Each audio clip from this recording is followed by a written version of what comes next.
Lumipas ang ilang oras.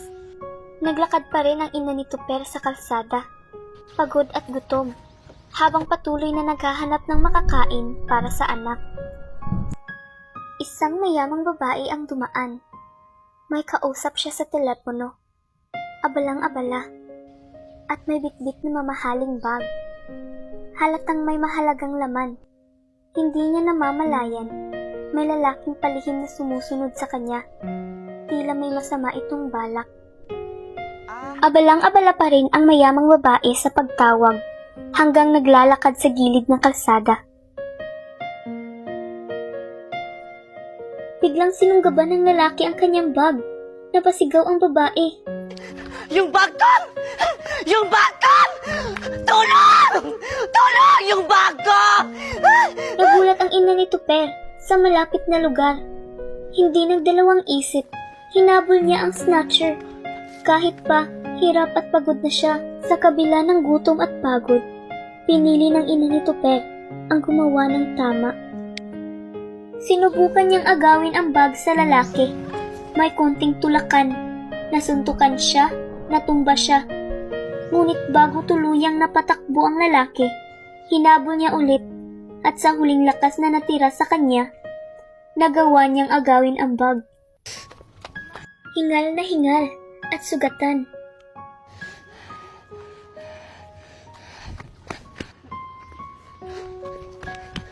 Lumapit siya sa mayamang babae at inabot ang bag. Ito po. Buti po, hindi niya nakuha. Pero imbis na pasalamatan, tiningnan siya ng masama ng babae. Modus to, no? Kasabot ka! Magaling ka lang umarte! Alam ko na yung estilo nyo! Tatawag ako ng pulis at ipapakulong kita! Nanlaki ang mata ng ina ni Tuper. Halos hindi siya makapaniwala. Kayong mga pulubing magnanakaw na walang ambag sa mundo, dapat lang kayong makulong! Ginawa ko lang po yung tama. Tama? Tama ba yung magnakaw? Magtrabaho kayo! Kayo wala kayong narating sa buhay kasi mga batugan kayo! Humanda ka! Ipapakulong kita! Pulis! Pulis! Tulungan niyo ako! Ninakawan ako ng pulubing ito! Pulis! Nagsimulang magsisigaw ang babae. Tinawagan ang security, habang ang ina ni Tuper ay nanatiling tahimik, nanginginig at luhaan. Sa mundo ngayon, minsan, kahit kabutihan ang dala mo, duda pa rin ang tanaw nila sa'yo. Pero ang ina ni Tuper, hindi niya ginawa yun para sa pasasalamat. Ginawa niya yun dahil iyon ang tama. Tingnan mo kapatid, may nagnanakaw ng isda sa ilog natin. Oo nga kapatid, kailangan natin silang bulin at patayin. Tara.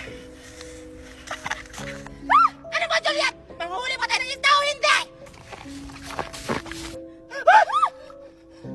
Juliet, sino yun? Hindi ko alam, Alexa.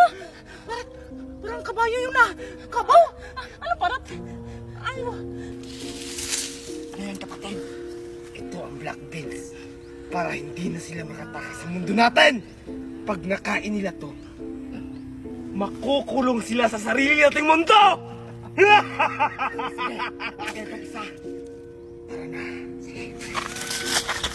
Juliet, huwag na lang tayong tumuloy manguha ng bangus. Umuwi na lang tayo. Ano yan? Wala tayong pang-ulam. Manguta na lang tayo kina Aling Marian. Tara! Aling Milian kasi yun. Milian pala yun. Tara. Sino yun? Aswang! Bilisan mo!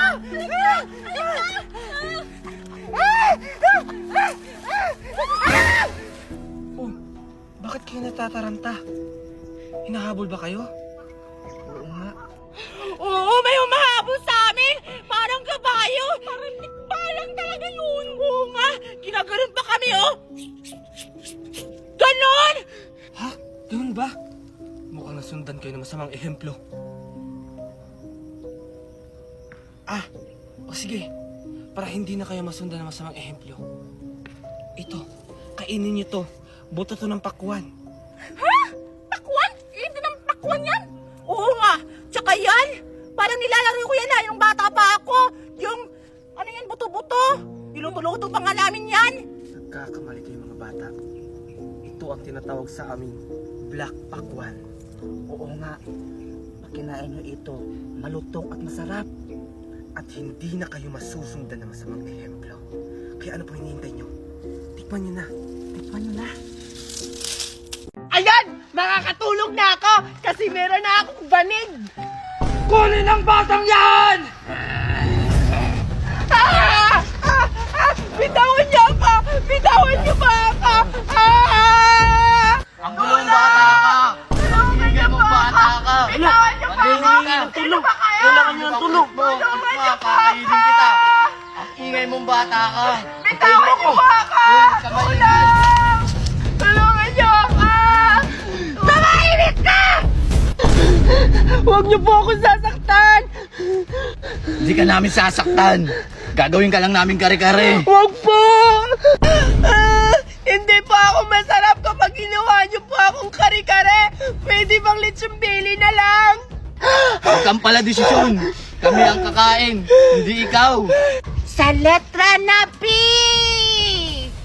Papatayin na kita! Nagugutom ako ngayon! Ikaw ang unang biktima!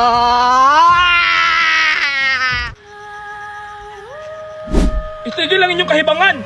Ako ang harapin nyo, si Darna, ang tagapagligtas ng mga virginity. Anong kinalaman sa virginity at sa pagkain naman? Huwag kang makialam doon na! Kung hindi, kakainin din kita! Darna! Tulungan niyo po ako! Ayoko maging kare-kare! Baka kakainin nila ako! Number 2. Spell. Fish. Fish. Fish? Adora, fish daw number 2! A fish? Madali lang yun kasi may fish sa amin. Number 2 fish? Fish. Kamiti na ako. Number 3. Spell. Ha? Ano kaya yung number 3? Daw Scarlet? Ayan, tapos na ako. Ma'am, tapos na po ako. Okay, pass your paper. Right now. Huy, pass daw! Oh! O Dora, ipass mo doon kay ma'am. Tupo, mama! Okay, class. Yung assignment nyo pala, i-pass nyo na. Bakibilis. Sige po, ma'am. Well, Scarlett tsaka Dora, ipasa mo na yung mga assignment natin. Oh. Sige Alexa. Ito na Dora, yung assignments. Ito na po yung assignment namin, ma'am. Akin na. Mag-recess muna kayo, break time. Sigurado ako ma-perfect ako nito sa quiz spelling namin tsaka sa assignment. Sigurado ako matutuwa sa akin si Mami. Yes, mga perfect ako sa quiz namin at saka sa assignment ko. Magja-jollibee kami ng mami ko. Kami din sa McDo. Sige po, Lola. Bilisan mong bumunot, Dora, kasi bubunot din ako. Sige, Alexa. Alin kayang bubunutin ko? Ito na lang ubunutin mo. Ito na lang. Bahala ka. Balik na mabunot mo. Hindi mo naman, Alexa. Ikaw na. Sige, ako na. Sana malaki yung mabunot to. May patalikod-palalikod pa kang nalalaman, Alexa. Wala ka pakialam. Huwag kang tumingin. Baka malasin ako. Gusto ko yung relo, yung mabunot ko. Ito na lang. Sana relo to. Yan. Sana relo yung mabunot ko. O Ining, ano yung number na bunot mo? Wait lang, Lola. Titignan ko. Wow, 7! Lola, 7 po yung nabunot ko! Number 7 yung nabunot mo! Sige, hahanapin ko! Ining, congratulations! Sing-sing yung nabunot mo! Yay! Sing-sing yung nabunot ko! Hoy, Alexa, ano yung nabunot mo? Wait lang. Binubuksan ko pa. Ay! Ano ba yan? Wala akong nabunot, Bokya. Wala nabunot si Alexa! Bokya! Bokya! Bokya! Be! Pupunit! Ineng, ito na yung singsing yung nabunot mo. O ito, Yay! Singsing yun ang bunot ko. Bibigay ko to kay Mami. Mami, nandito na ako. Bakit ngayon ka lang umuwi? Kanina pa ako nag-aantay sa'yo dito. Alam mo, kakain na? Saan ka magaling? Nagbunot-bunot kasi ako doon kay Lola. Tingnan mo, Mami, oh. Naka-jackpot ako ng singsing. ikaw na ang susunod na mapapasahan ng sumpa ng singsing! Hoy Dora, nasagutan mo na ba yung assignment natin? Alin doon? Yung ABCD? Hindi yun! Yung pinakamahirap na subject natin, yung math! Yung 3 plus 1, nasagot mo na ba? Yung 3 plus 1? Ay, hindi ko pa nasagutan kasi sobrang hirap nun. Ikaw, Scarlett, nasagutan mo na ba? Ay, akala ko nasagot mo na yung assignment kagabi. Nangungopya sana ako. Hindi ko kasi nasagot ang assignment ko kasi ang hirap. Hala, anong gagawin natin, Scarlett? Hindi pa natin nasagutan yung assignment natin. Ipapasa na natin to kay Mama Maya. Ay, alam ko na Dora. Nangungopya na lang tayo kay Alexa. Sigurado ako may sagot yun sa assignment natin. O sige, tara. Tara! Morning po, Ma'am. Hoy, Dora, tsaka Scarlett, bakit ngayon lang kayo? Ay, sorry po ma'am. Na-late kami. Wala po kasi kaming masakyan ni Dora. Oo po, Ma'am. O sige na, pumasok na kayo. O O, sige sige po, po, Ma'am. ma'am. Thank you.